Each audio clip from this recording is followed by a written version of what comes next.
toute la partie ouest de Saint-Marceau s'est construite au gré du temps, notamment sur toutes les terres maraîchères. Mais la rue des Chabassières, la rue de la Cigogne, la rue du Clos Rosé font partie de ces rues qui n'avaient jamais été requalifiées. Et le chantier a commencé cette année avec les concessionnaires. Il va se poursuivre durant une année et demie. C'est tout à fait structurant, notamment quand derrière on a le projet du Val-Ouest.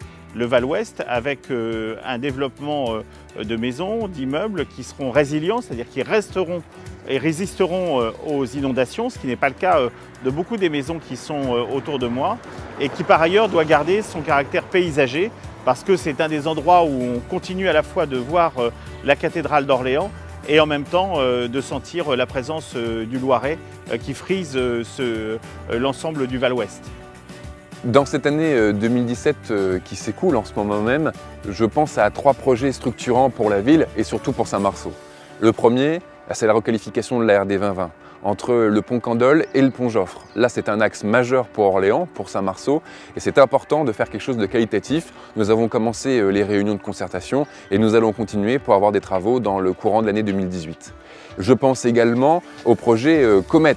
Là, c'est un projet phare pour Orléans, pour la région de façon générale. Et d'avoir ce projet, cette nouvelle salle de sport, la rénovation du parc des expositions et le réaménagement du Zénith, c'est un élément essentiel pour Saint-Marceau, pour l'attractivité de Saint-Marceau. Et ça sera un élément essentiel aussi de concertation avec les riverains et les habitants au plus proche de cette nouvelle structure. Mais la vie d'un quartier, c'est aussi la vie quotidienne. On a reçu un peu plus de 300 demandes d'aménagement. Nous avons donné suite. Je pense notamment à la colonne Maurice pour les toilettes sur l'avenue Dauphine. Je pense au square Saint-Fiacre qui a été totalement rénové et qui est aujourd'hui magnifique. Je pense aux différentes améliorations demandées pour le parc du Moiroux. Ce sont ces solutions concrètes que nous essayons d'apporter tous les jours au plus proche du terrain.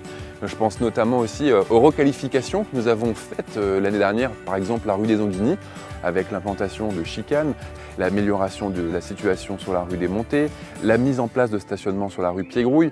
On peut penser également à la rénovation et à la structuration de l'avenue Alain Savary, où nous avons permis, en supprimant quelques arbres, de pouvoir avoir des places de stationnement mieux rangées et plus logiques. Ou encore celles qui sont en cours, je pense rue du Clos Rosé, rue du Pressoir Blanc, qui là maintenant commencent vraiment à rentrer dans des phases de travaux de requalification et qui vont être de magnifiques rues. Elles en avaient bien besoin et maintenant nous arrivons vraiment à des phases de travaux importants sur ce secteur-là. Je pense aussi à la place Olivier de Serres qui méritait un vrai bon coup de lifting et là ça a été fait et c'est vraiment magnifique.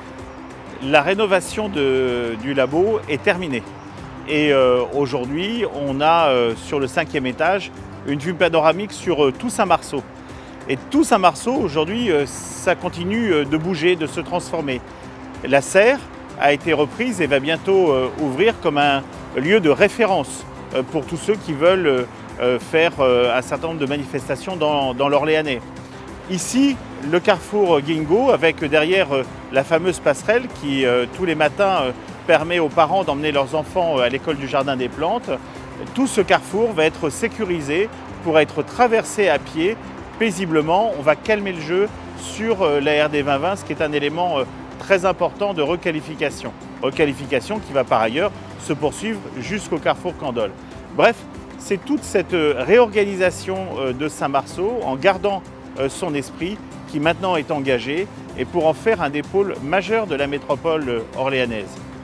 Il y a aussi un projet qui m'attire et qui me met beaucoup de joie, c'est l'implantation de moutons sur le bassin d'orage rue du Boyau. C'est quelque chose d'un peu original dans un quartier et le fait qu'on puisse le faire à Saint-Marceau, dans ce poumon vert de Saint-Marceau, c'est vraiment quelque chose d'intéressant. C'est une tonte écologique et ces moutons, je pense qu'ils s'y sentent bien et on a hâte de les voir à l'œuvre pour la tonte de cette pelouse du bassin d'orage. Et puis la vie dans un quartier, c'est aussi de la co-construction et de la concertation. Nous avons à Saint-Marceau un conseil consultatif de quartier avec plus de 40 membres, qu'ils soient des habitants, qu'ils soient des associations, des commerçants ou alors des membres qui veulent s'impliquer encore davantage dans leur quartier. Et constamment sur l'année, nous avons des concertations, des propositions. Je veux vraiment les remercier parce que c'est un élément essentiel pour le quartier. Je ne peux pas être partout, les services de la mairie ne peuvent pas être partout et d'avoir leur relais, d'être avec eux, de les écouter, c'est vraiment essentiel pour un quartier. Ils font partie de la vie de ce quartier et vraiment je souhaite les en remercier.